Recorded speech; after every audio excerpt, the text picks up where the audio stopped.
اور فرمایا کہاں ہے میرے شریکوں کہ تم جھگڑا کرتے تھے ان کے بارے میں؟ کہیں گے وہ لوگ جن کو علم دیا گیا بے شک رسوائی آج کے دن اور برائی کافرت ہے وہ ہیں کہ جان نکال کے ان کی فرشتے گراں حالے کے وہ لوگ اپنی جانوں پر ظلم کرنے والے ہوتے ہیں پر جانیں گے وہ صلح نہ کہ ہم عمل کرتے برا کیوں نہیں بے شک اللہ جانتے جو تم کرتے تھے پر داخل ہو جائے جہنم کے دروازوں میں خالدین فیہا ہمیشہ ان میں رہا کرے بس البتہ برا ہے ٹھکانہ متکبرین اور کہا ان لوگوں سے جو ڈرتے اپنے رب سے کیا کچھ نازل کیا تمہارے رب نے کہتے خیر نازل ان لوگوں کے لیے جنہوں نے دنیا میں بنائی تھی حسانہ بنائی ہوتی اور البتہ آخرت کا گھر تو بہت ہی بہتر ہے اور البتہ اچھا ہے گھر متقین جنات وعدن ہمیشگی کے باغات ہیں داخل ان میں تجری من تحتها الانہار لہم فیہا ما یشاؤون ان میں ان کے لیے وہ ہوگا جو وہ چاہیں گے اسی طرح بدلہ دیتا اللہ تعالیٰ متقین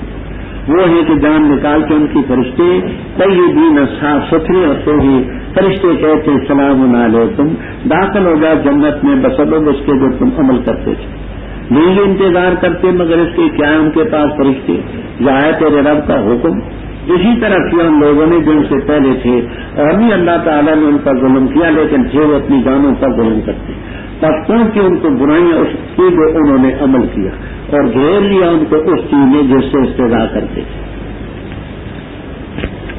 ربط اوپر ذکر تھا ان لوگوں کا جو مستکبرین تھے حق کو ٹالنے کے لیے تکبر کرتے رہے فرمایا پہلے بھی کی گئی جیسے یہ حق کو ٹالنے کے لیے تدبیریں کرتے ہیں مکر کرتے ہیں پہلے بھی اور مکر کیا ان سے پہلے اللہ تعالیٰ ان کی عمارتوں پر آیا ان کی بنیادوں سے ان پر چھت گر پڑی اوپر سے تفسیر بیضاوی معالم التنزیل روح المعانی روح البیان وغیرہ وغیرہ تفسیروں میں جہاں لکھا ہے کہ نمرود ابن کنعان نے نمرود یاد ہوگا میں نے تیسرے پارے میں عرض کیا تھا اکثر لوگ تو پڑھتے نمرود نون کے فتح سے دال پڑھتے ہیں شیخ سلام اللہ دولوی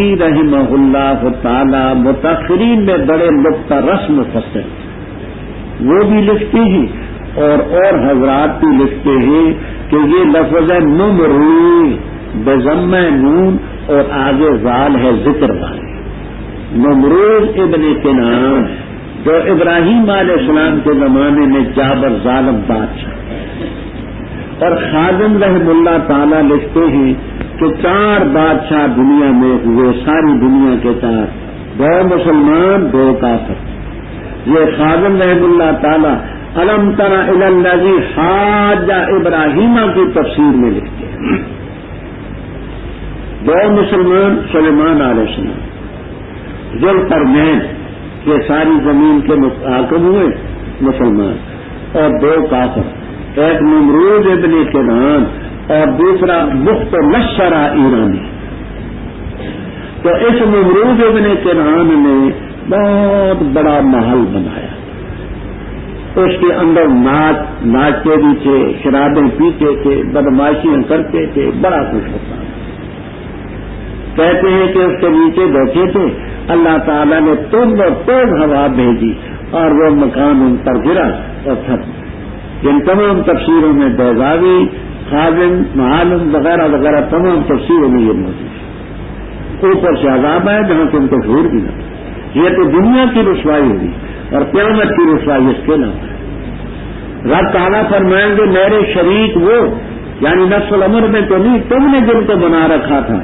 جن کے بارے میں تم جھگڑا کرتے تھے آل حق سے وہ کہاں ہیں آل علم کہیں گے خدا کے پیغمبر فرشتے مومن کہیں گے پروردگار آج کے دن رسوائی بھی اور برائی بھی کافروں پر لاگو کون ہے فرشتے جانیں نکال کے ان لوگوں کی ظلم اپنی جانوں پر کرنے والے اس وقت فرشتوں کے ساتھ صلح کی باتیں ڈالتے تینیں ڈالتے نہ گنہ نہ بلمنسو ہم تو برائی نہیں کرتے یہ بے حیا قیامت کے دن اللہ تعالیٰ کی عدالت میں کہیں گے واللہ ربنا ما کنا مشرکین ہم نے شرک نہیں بڑا کیوں نہیں؟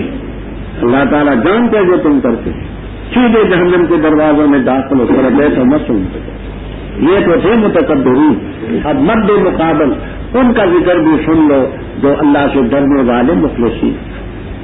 جب متقیوں سے کہا جاتا ہے کہ رب نے کیا اتارا، قالوا خیرا، یہ خیرا مفعول ہے انزلہ کا، قالوا انزلہ خیرا، وہ کہتے رب نے خیر نازل. یعنی دنیا کی زندگی میں نیکی کی ان کو دنیا میں بھی حسن ہوگی، باقیدہ زندگی حاصل ہوگی، اور اس کے نتیجے میں آخرت میں تو بہت کچھ ہوگا. دارالآخرہ ولنعم دارالمقامہ، جنتوں میں داخل ہوں گے ہمیشہ ہمیشہ رہیں. لہم ما یشاؤون، ان کے لیے جو چاہیں گے ان کو ملے گا.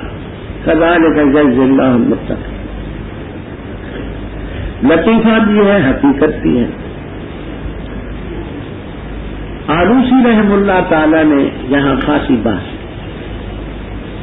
معتزلہ کا ایک عالم گزرا ہے ابو الولید، جہاں کو عورت نہیں کری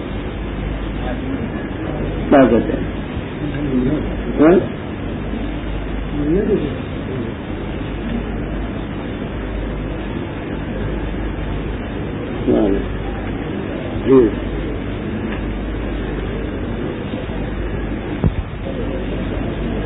ابو الولید معتزلی کا مسلک نقل کرتے ہی سید محمود آلوسی رحمہ اللہ تعالی روح المعانی والے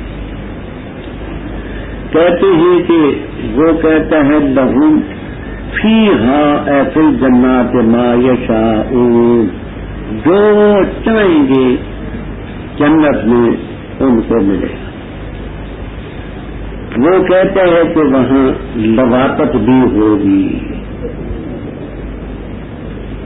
کیونکہ ما یشاؤون میں تعمیم ہے، اور اسی لیے وہاں غلمان بھی ہوں گے، حوریں بھی ہوں گی، غلمان بھی ہوں گے. آلوسی رحمہ اللہ تعالی فرماتے ہیں کہ اس نے جو تعمیم سمجھی ہے غلط سمجھی. کہتے ہیں دیکھو ما یشاؤون کا یہ معنی تو نہیں کہ اوروں کے نام پر جو نامزد حوریں ہوں گی وہ بھی ان کو ملیں گی. ما یشاؤون کی تعمیم تو نہیں ہے کہ جو حوریں کسی کے ساتھ مختص ہیں وہ ان کو ملیں گی، سوال ہی نہیں پیدا ہوگا. آگے بات کرتے کرتے کہتے ہیں فَظَنُّوا أَنَّ الرَّجُلَ مَعْبُودٌ. آلوسی فرماتے ایسا معلوم ہوتا ہے کہ ابو الولید معبود ہے. معبود کے معنی کلی جانو، سمجھ آئی؟ معبود کے معنی کلی جانو، یہ وہاں بھی یہ لذتیں نہیں چھوڑتے. تو ما یشاؤون کا مطلب تو یہ ہے کہ جو شرعن و عقلاً ثابت ہو وہ ہے، نہ یہ کہ جیسے یہ ابو الولید کہتا ہے کہ وہ بھی کچھ ہوگا. معبود کے لفظ بولتے ہیں. اچھا فرمایا وہ ہیں جن کی جانیں نکالتے ہیں فرشتے طیبین، کہتے ہیں سلام علیکم ادخلوا الجنۃ بما کنتم. فرمایا یہ لوگ اب کس چیز کو، قرآن پاک جیسی کتاب اتاری گی جس کو خیر کہا، اب کس کی انتظار کرتے ہیں؟ اس کی انتظار ہے کہ فرشتے آئیں یا تیرے رب کا کوئی حکم آئے؟ ایسے پہلے لوگوں نے کیا، اللہ نے کوئی ظلم کسی پر نہیں کیا. ولکن کانوا انفسهم فاصابهم سیئات، یہ مضاف الیہ ہے، مضاف اس کا محذوف ہے. وہ یہ ہے فاصابهم جزاء سیئات ما عملوا، جو برے عمل انہوں نے کیے ان کا بدلہ ان کو پہنچا. فاصابهم جزاء گھیر لیا جس سے استضاء کرتے ہیں. اور کہاں لوگوں نے جنہوں نے شرک کیا اگر اللہ چاہتا نہ عبادت کرتے ہم اس کے بڑے کسی چیز کی، ہم نہ ہمارے آبا، اور نہ حرام قرار دیتے ہم اللہ کے بڑے کسی چیز کو. ایسے ہی کیا ان لوگوں نے جو ان سے پہلے تھے، بس نہیں ہے رسولوں کے ذمہ مگر پہنچانا کھول کر، اور البتہ تاکید سے ہم نے بھیجے ہر امت میں رسول، یہ کہ عبادت کرو اللہ کی اور بچو تم طاغوت سے۔ بس ان میں کچھ وہ تھے جن کو اللہ نے ہدایت دی، اور ان میں کچھ وہ تھے جن پر گمراہی لازم ہو چکی۔ بس سیر کرو زمینیں، پس دیکھو کیسا تھا انجام مکذبین۔ اگر تو ہرس کرے ان کی ہدایت پر، بس بے شک اللہ نہیں ہدایت ہے تو اس کو جس کو بہتائے۔ وما لہم، اور نہیں ان کے لیے ناصرین۔ واقسموا باللہ، اور قسم اٹھائی انہوں نے اللہ تعالیٰ کی جہد ایمانی مضبوط قسم کہ نہیں کھڑا کرے گا اللہ اس کو جو مر گئی۔ بلا کیوں نہیں، وعدن علیہ حقا، وعدہ رب کے ذمہ سچا، لیکن اکثر لوگ نہیں جانتے۔ کیوں کھڑا کرے گا؟ وہ جو بینا، تاکہ بیان کرے ان کے لیے وہ چیز جس میں اختلاف کرتے ہیں، اور تاکہ جان دے وہ لوگ جو کافر ہیں کہ بے شک وہ جھوٹے۔ پختہ بات ہے ہمارا اور کسی چیز کے متعلق جب ہم ارادہ کرتے یہ کہ کہیں اس کو کن تو ہوا یقین پر ہو جاتا۔ اوپر شرک کا رد، اب مشرکین کے اپنے شرک کے جواز کے لیے شوشہ چھوڑ۔ میں نے عرض کیا تھا کہ کوئی دنیا میں خاموش نہیں رہتی، ٹڈی نہیں خاموش رہتی تو اور کون خاموش ہے؟ ٹڈی اور ٹڈی کا خربہ سننا ہوگا پہلے، نہیں تو خود کوئی نہیں رہتا۔ مشرکین نے اپنے شرک کے جواز پر یہ شوشہ چھوڑا۔ وقال الذین اشرکوا، مشرکوں نے کہا اللہ چاہتا ہم اللہ کے بڑے کسی کی عبادت نہ کرتے، نہ ہم نہ ہمارے آبا، اور ہم کسی چیز کو حرام نہ قرار دیتے۔ مطلب یہ کہ ہمارا شرک رب کی اجازت سے ہو رہا ہے، ہمارے آبا نے جو کیا وہ بھی رب کے حکم اور اجازت سے۔ ہم نے جو چیزیں حرام قرار دی ہیں تو اگر رب ان پر ناراض ہے تو ہمیں کیوں کرنے دیتا ہے، منع کیوں نہیں منع کرتا؟ تو مطلب یہ ہے کہ سب کو تو اس کے حکم پر تعالیٰ فرماتے ہیں۔ ایسا شوشہ پہلے لوگوں نے چھوڑا تھا، فعل الذین، فرمایا رب نے کیوں نہیں منع کیا؟ منع تو کیا ہے، کیسے؟ پیغمبر بھیجے، تعالیٰ علی الرسول الا البلاغ المبین، نہیں ہے پیغمبروں کے ذمہ مگر بات کو کھول کر کے جان۔ ہم نے ہر امت میں رسول بھیجا ہے، اور رسول نے جو خدا کا حکم پہنچایا ان اعبد اللہ، اللہ کی عبادت کرو، شرک نہ کرے۔ واجتنبوا الطاغوت، طاغوت کے معنی لن کر چکا، اور یہ کچھ وہ تھے جن کو ہدایت ہوئی، کچھ وہ تھے گمراہ، تو خدا نے تو منع کیا ہے۔ ہاں، اس طریقے سے منع کرنا اس کی حکمت کے خلاف ہے کہ تمہارے اندر شرک کرنے کی توفیق ہی نہ ہو، قوت ہی نہ ہو تو پھر تو معصوم فرشتے بن گئے، یا بالکل قوت نہ ہو تو اینٹ پتھر بن گئے۔ وہ انسان فرمایا سیر کرو زمین میں، دیکھو پہلے مجرموں کا مکذبین کا کیا حشر۔ آگے آپ کو تسلی دیتے ہیں، آپ ان کی باتوں سے متاثر نہ ہوں۔ اگر آپ حرص کریں گے ان کی ہدایت پر تو جس کو اللہ بہکائے تو اس کو نہیں ہدایت دیتا، اسی کو بہکاتا ہے جو گمراہی کے چکر سے نکلنا نہ چاہے اور کوئی مددگار نہ ہو۔ آگے قیامت کا مسئلہ ہے کہ جیسے شرک کے رواج کے لیے، ترویج کے لیے یہ شوشہ چھوڑتے تھے، قیامت کے بارے میں یہ کہتے واقسموا باللہ، قسمیں اٹھائی انہوں نے اللہ کا نام لے کر کے، خدا کی قسم، مضبوط قسمیں۔ کیا کہا؟ جواب ہے لا یبعث اللہ من یموت، اللہ نہیں کھڑا کرے گا جو مر گیا، قیامت ہے ہی۔ رب کیا رب نے، بلا کیوں نہیں، وعدن علیہ حقا، دونوں کی ترکیبیں بیداری کے والے سے گزر چکی ہیں، لیکن اکثر لوگ نہیں جانتے۔ اب وہ باش کیوں ہوگا، کیوں کھڑا کرے گا؟ اس کی دو علتیں رب نے بیان فرمائی۔ ایک تو اس لیے لیبین لہم الذی یختلفون فیہ، جن چیزوں میں اختلاف کرتے تھے، بعض چیزیں ایسی ہیں کہ دنیا میں انسان نہیں سمجھ سکتا کہ سچ کیا تھا جھوٹ کیا تھا، وہاں سچ اور جھوٹ الگ الگ ہوتے ہیں۔ اور دنیا میں دوسری چیز، ایسے لوگ بھی ہیں کہ سچے جھوٹے کی تمیز نہیں کر سکتے۔ وَلِيَعْلَمَ الَّذِينَ كَفَرُوا أَنَّهُمْ كَانُوا كَاذِبِينَ، قیامت کے دن حقیقت کھلے گی کہ یہ جھوٹے، قیامت ضرور آئے گی تاکہ حق اور باطل کا، سچے اور جھوٹے کا فرق نکلے، وہ عدالت ہو سکتی۔ باقی مشکل نہیں ہے قیامت لانی۔ فرمایا ما قولنا لشيء اذا اردنا ان نقول له كن فيكون، وہ لوگ جنہوں نے ہجرت کی اللہ کی رضا کے لیے، بعد اس کے ان پر ظلم کیا گیا، البتہ ضرور ہم ان کو ٹھکانہ دیں گے دنیا میں اچھا، اور آخرت کا جو تو بہت بڑا ہے، کاش کے لیے جانتے وہ لوگ جنہوں نے صبر کیا اور اپنے رب پر توکل کرتے ہیں. اور بھی بھیجا ہم نے تجھ سے پہلے مگر مردوں کو، وہی کرتے رہے ان کی طرف. اور سوال کرو اہل ذکر اہل علم سے اگر ہو تم نہیں جانتے. ہم نے بھیجا ان کو بالبینات واضح دلائل اور صحیحوں کے ساتھ، اور نازل کی ہم نے تیری طرف یہ نصیحت والی کتاب تاکہ تو بیان کرے لوگوں کے لیے وہ چیز ان کی طرف اتاری گئی ہے اور تاکہ وہ فکر کریں. کیا پس امن میں وہ لوگ جنہوں نے برائیاں تدبیریں کی برائیوں کی، اس سے کہ اللہ تعالیٰ ان کو زمین میں دسا دے، یا ایسے کیا ان پر عذاب جہاں سے شروع نہ رکھے، یا ایسے کہ پکڑے اللہ تعالیٰ ان کو چلتے پھرتے پس نہیں واضح کر سکتے، یا پکڑے ان کو اعلیٰ تخوف ڈراتے ڈراتے. بس بے شک رب تمہارا البتہ شفقت کرنے والا مہربان. کیا انہوں نے نہ دیکھا اس چیز کی طرف جو اللہ تعالیٰ نے پیدا کی چیزیں مائل ہوتا ہے سایہ ان کا دائیں اور بائیں. اللہ تعالیٰ کو سجدہ کرتے ہیں اور وہ عاجز ہے. اللہ ہی کو سجدہ کرتی ہے جو مخلوق جو آسمانوں میں اور جو زمین میں ہے، جو دابے ہی اور فرشتے، اور وہ تکبر نہیں کرتے. خوف کرتے اپنے رب سے جو ان کے اوپر ہے، اور کرتے جس کا حکم انہیں دیا جا رہا ہے. رب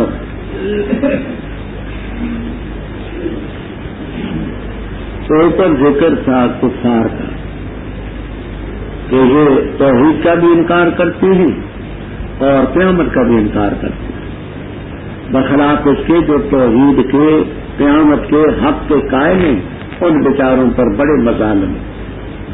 نتیجے میں ان کو ہجرت تک کرنی پڑی. والذین ہاجروا فی اللہ، اللہ کی توحید ماننے والے، اللہ کے حکموں کو ماننے والے ہجرت کی، ظلم ان پر کیا گیا. ہم ایسے لوگوں کو دنیا میں بھی اچھا ٹھکانہ دیں گے، مثلا مدینہ طیبہ جیسی جگہ جو مہاجرین مکہ تھے ان کی بات سب تو وہاں نہیں گئے، لیکن اور بھی جو دنیا میں مہاجر ہیں تو اچھی جگہ نہیں. اور آخرت کا جو تو بہت بڑا لوکا لیا کون لوگ ہیں؟ تکالیف پر صبر کرنے والے، رب پر توکل کرنے والے. رب توحید کا مسئلہ بھی ہو چکا، قیامت کا بھی ہو چکا، اب رسالت کا مسئلہ آیا. اہم بنیادی مسائل میں یہ رسالت کا مسئلہ بھی ہے جس کا یہ منکر. فرمایا ہم نے تم سے پہلے نہیں بھیجے مگر مرد. سوال کرو اہل علم سے اگر خود نہیں جانتے. بالبینات ارسلناہم بالبینات والزبر زبور ان کی طرح. اور یہ کتاب ہم نے ذکر والی اتاری تاکہ لوگوں کے لیے بیان کرے اور تاکہ یہ غور و فکر کرے. یہاں ایک اور بات طویل چلتی ہے، میں اس کو یہاں تو بیان نہیں کرتا، صرف اشارہ کرتا. یاد ہوگا میں نے دوسرے پارے میں تقلید کا تھوڑا سا مفہوم بتایا تھا کہ جس مسئلے میں قرآن کریم سے روشنی نہیں پڑتی، حدیث شریف سے نہیں پڑتی، خلفائے راشدین سے نہیں پڑتی، صحابہ سے نہیں پڑتی رضی اللہ تعالیٰ عنہ. ایسے مسائل میں اہل حق ائمہ میں سے کسی امام کی تقلید کرتے ہیں، وہ شافعی کی، حنفی کی، حنبلی کی، مالکی والا حضرت، اور وہ اپنے ائمہ کو معصوم عن الخطا نہیں سمجھتے، مجتہد سمجھتے ہیں. اور المجتہد یخطئ ویصیب، مجتہد سے خطا بھی ہوتی ہے، اس کی بات درست ہے.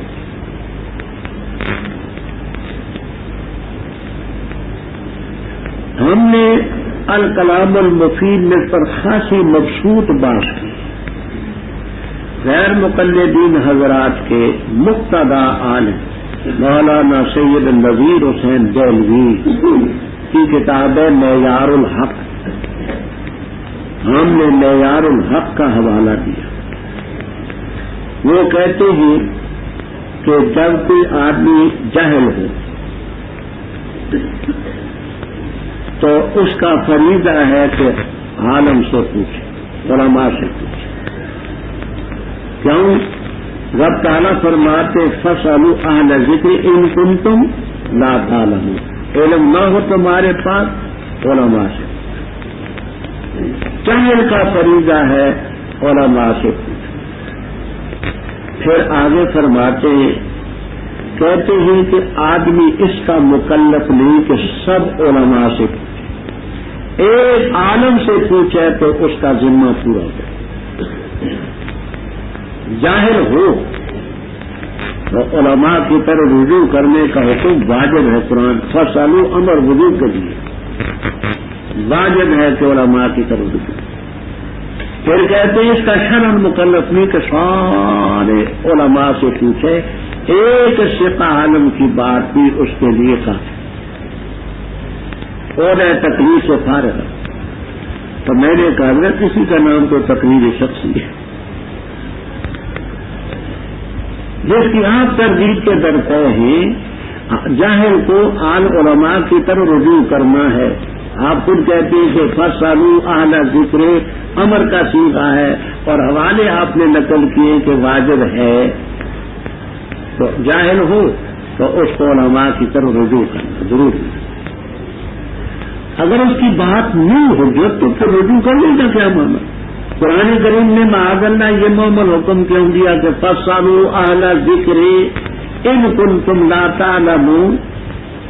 یہ کیوں نہ کہا کہ تم خود اجتہاد کرو؟ علماء کی طرف رجوع کا حکم کیوں؟ اور پھر حضرت آپ خود کہتے ہیں کہ سب علماء سے پوچھنے کا وہ مکلف نہیں ہے، ایک سے پوچھ لے تو عہدہ تکلیف سے فارغ ہو جائے گا. تو حضرت جناب من اسی کا نام ہے تقریر شخصی. تو وہ قرآن سے ثابت ہوا کہ اس سلسلے میں تقلید ہے اور شخصی بھی ہے. تیار کردہ صوت الاسلام کے سینٹر بازار دیگاں والا جڑ محلہ مسجد مولوی عبدالغنی والی گجرانوالا. یاد رکھیے ہمارے پاس دنیا کے نامور قراء حضرات کی تلاوتیں، ممتاز علماء کرام اور اکابرین دیوبند کی تقریریں، مشہور و معروف شعراء کرام کی نظموں کا گراں قدر قسطوں کا مرکز صوت الاسلام کے سینٹر بازار دیگاں والا جڑ محلہ مسجد مولوی عبدالغنی والی گجرانوالا کو ہمیشہ خدمت کا موقع دیں. صوت الاسلام کے سینٹر گجرانوالا. کیوں ہم نبی کو معصوم سمجھیں، امام کو غیر معصوم سمجھیں. جو عہدہ امام کو دیا وہ غیر عصمت کا ہے، جو نبی کا ہے وہ معصوم ہے. تو ہم امام کو بھی معصوم نہیں سمجھیں، کوئی بھی مقلد امام کو معصوم نہیں سمجھے. بلکہ میں نے حوالے دیے تھے کہ حضرت مجدد الفسانی رحمہ اللہ تعالی نے شیعہ